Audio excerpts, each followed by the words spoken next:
Sometimes my mom's emotionally not ready to talk about it, but like I tell her, we do it now because like we never know if we have it later. We started, a group of us, like a program like where we alert each other if we've seen like ISIS around. We got an alert on the page where it said ISIS was on 1st Street. So, and my dad was working at the time because my dad's a mobile company, and it was around the time he gets home. I called my mom and I told her, you know what, please let my dad know that on 1st Street there's ISIS, like tell him to go a different route or to be careful. And she said, okay, I will. And so he went another way home. So I'm really glad that I got the alert when I did.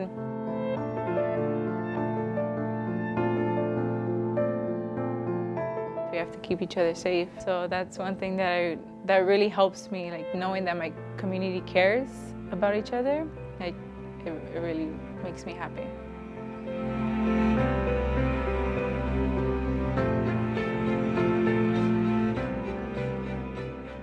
My dad, he got deported.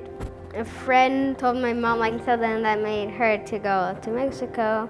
That lived us with my 2 sisters, me and my grandpa. When she came back from Mexico, she said, okay kids, in like a month, we're going to go to Mexico. I'm like, what's Mexico? Because I never heard of Mexico.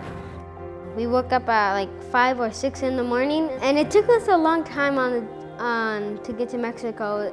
Even the GPS said, make a U-turn now. Yeah, I only brought like my blankets. Then I left my shoes, all my Iron Man toys. If he wasn't deported, hey, he will stay in the United States already. We'll be there. Yeah, but you don't want to leave him alone though.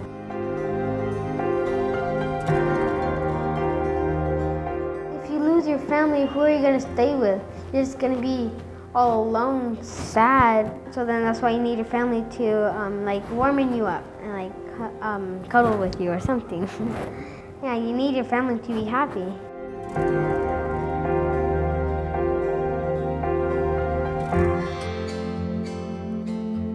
I miss pizza, hamburgers, fries, and stuff like that. The day before my dad got deported, I knew that he was deported because we put it on news, like what people do and what people don't do. He called us and said to come over here because he was lonely and he needed us and we loved him. And so we did.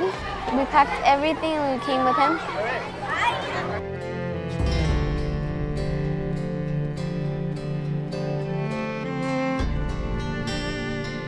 We got here like at 6 in the morning, and so my grandma had to pick us up because we didn't have a car. It's been harder for us because my mom and my dad barely started to work, and I just started like school 3 weeks ago. Since me and my sister were born first, and we were the bigger ones, we were like 8, or I was 8, my sister was 9. They started to tell us their story that they didn't have papers. It's really hard for me because I never speak Spanish or read Spanish.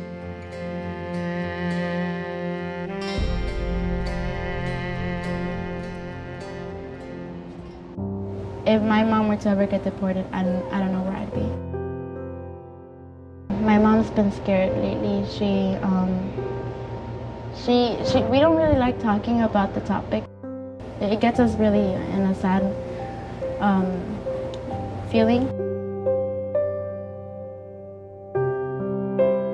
Like, friends come and go, but my mom's never left me.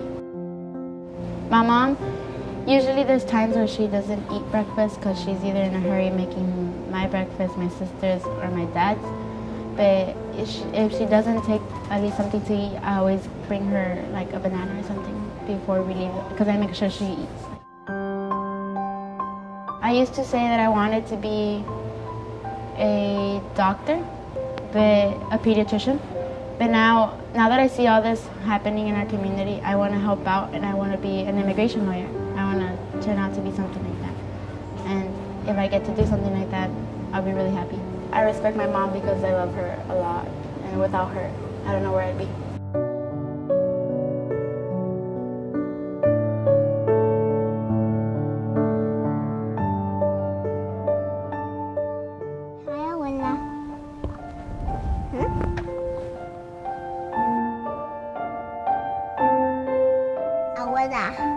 That's how much I love you. A lot.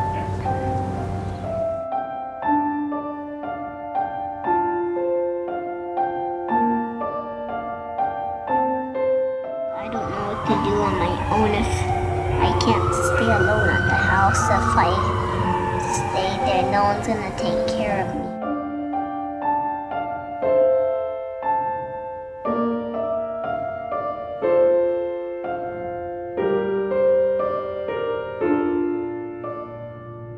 We had to leave because we didn't want my dad or my mom to get deported, and that's why we came over here. I was born in Arizona 2005 and November 12th. My family has my mom and dad and my brothers and sisters. We were in Idaho and then we moved to Las Vegas, and to Las Vegas we moved to Tijuana. We left the couches, the bed, the spoons and forks and plates because we didn't have that much space. It's kind of hard because sometimes I can't write that much in Spanish. I don't really know how to spell in Spanish. My big sister, she's teaching me how to spell words in Spanish. She teaches me and my brother.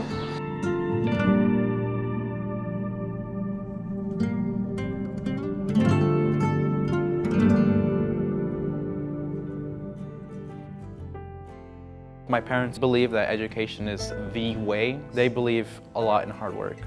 I don't really live in this area, in the school. I live about an hour and a half maybe by bus. I have to take 2 buses. I have to get up at like 5:45 and get ready for school for me to get ready to get here at around 7:30 or so. 7:50, that's when school starts, but I like to arrive early so I can get some work done. Basically, like my entire family, we're an undocumented family. My parents are very proud and supportive of me going to college for me to be able to pursue computer science. I've always been the one who, like, I have to like come and fix stuff, even though fixing really just revolves around like a simple Google search. So when we first got our first computer and we were showing them how to use the internet, it was such a painful experience because I had to tell them, like, this is the mouse and you use the mouse to access things on the computer. It started out rather simple, but then like any little thing would pop up. It's just a box that says okay, and they'd be like, what happened? What did you do to it? And I'd say like, no, it's nothing wrong. It's just saying that it was okay.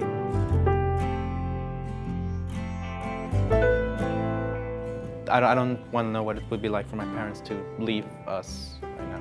I try to focus on my schoolwork right now and that I will be able to get that education, that I will be able to achieve what I want to achieve. Or I don't really try to think about it too much because it would really discourage me from my goals. And I don't want that, my family doesn't want that, and it would be missing a massive opportunity.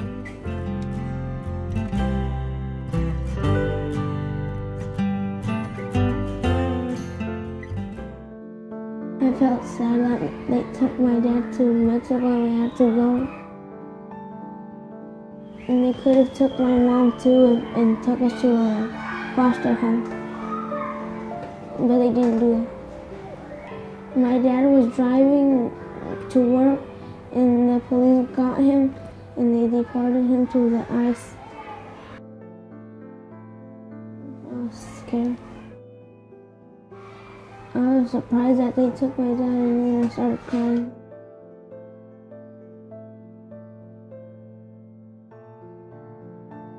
When they barely deported him the day after, they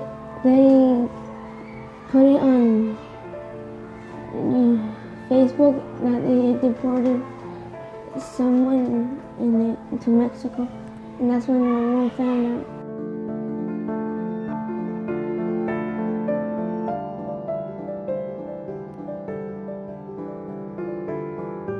All my clothes and left everything behind.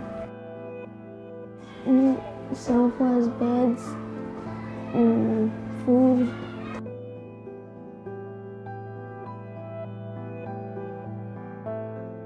I want to take all my stuff, my toys and that, but I couldn't, and I left them behind.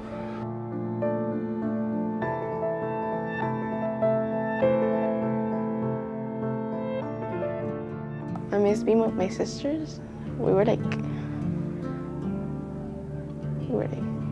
were always together.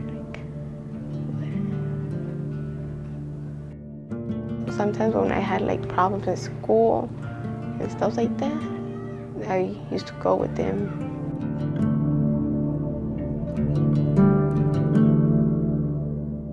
My sister, she was like missing for 5 days.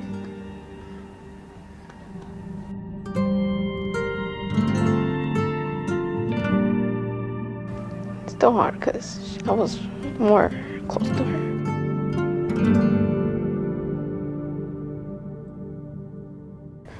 It's hard because I couldn't say my last goodbye to her.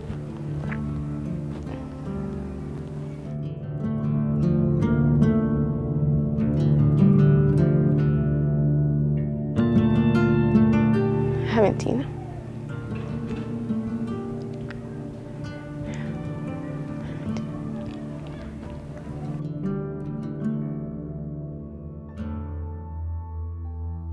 I was detained, and it was something inhumane that I will never forget. I wasn't with my mom because I crossed by myself. What I remember was that they detained me and they took my fingerprints, and then they told me to give them my belongings. They took my earrings, my necklace. They even took away my shoes. And then they gave us a uniform to change into. And I was taken into a room after that. In that room, there was no beds. We slept on the floor. And the restrooms, the stalls didn't have doors. So you would do the restroom in front of everybody.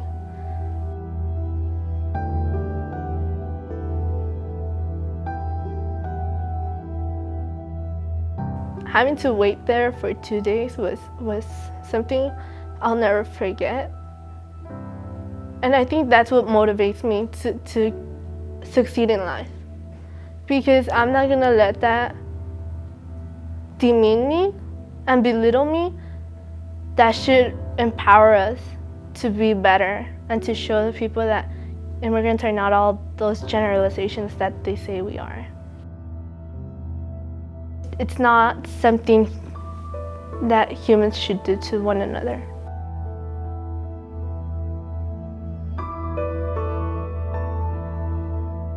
None of my parents speak English.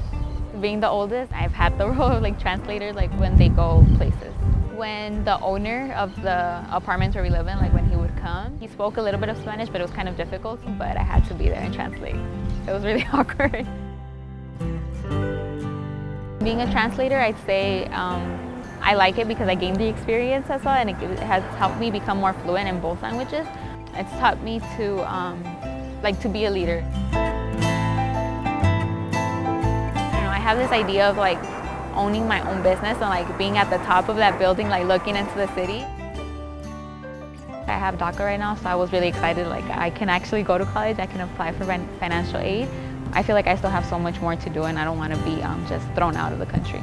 Sometimes I spend so many hours studying, and like what if in the end, like, you know, I don't even go to college or even graduate high school. A nightmare for me would be failure. I guess like not living up to my parents' expectations, like to get an education. Like that would be my greatest nightmare.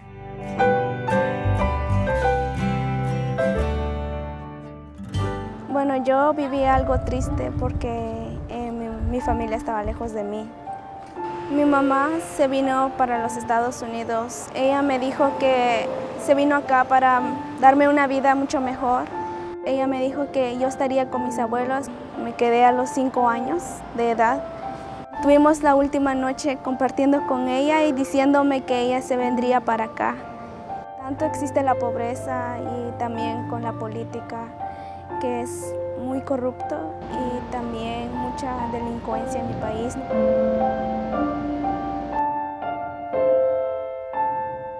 Yo tomé la decisión de decirle a mi mamá que me viniera para acá porque quiero estar al lado de ella. también otro de los momentos que me gustó tanto fue al conocer a mi mamá de nuevamente, llegando aquí en Los Ángeles.